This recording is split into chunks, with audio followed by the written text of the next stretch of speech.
ito na po yung letter, no, yung request natin for transportation at tayo po ay pinalad. Tayo po ay pinalad kahapon dahil kung makikita nyo ho, ayan, ang kapitan po mismo ng Molino 2 ang pumirma dun sa ating letter at nag-note. Ako po ay nagpapasalamat kay Lord at nakadaupang palad ko ulit ang aming mahal na kapitan, si Cap Mike Sakitan. Ayan, nakita nyo po. So, this time po, ako naman po ang pasyente. Isa po ako sa pasyente dahil ako po ay kukuha ng customized wheelchair. So, ito po ang aking sinasabi na paano ka makakapag-assist kung hindi mo nadaanan yung proseso na ikaw mismo yung pasyente.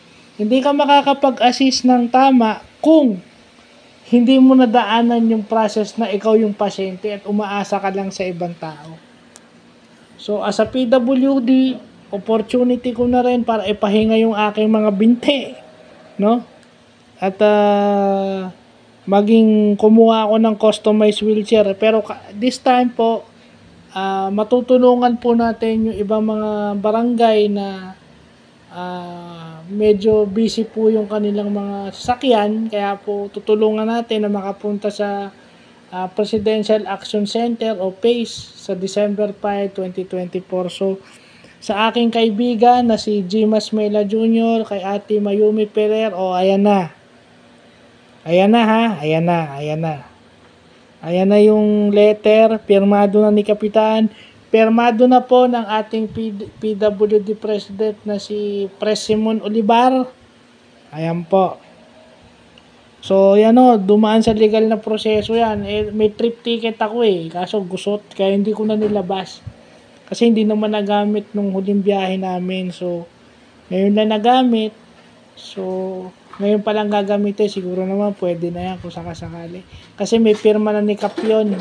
Importante may pirma ni Cap parate.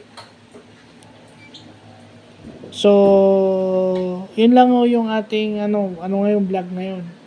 Tsaka, dito na rin po pumapasok na tayo po ay tinutulungan ng ating barangay at kahit po papano, suportado tayo ng barangay pagdating sa mga ganitong bagay. Maaring hindi po lahat, pero pagdating sa ganitong bagay, na po yung ating, barangay dyan. So, salamat po Cap Mike, kay Superman sa serbisyo, at sa mga konsihal po.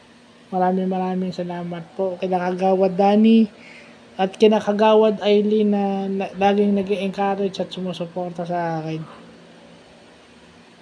So, yun lang pa.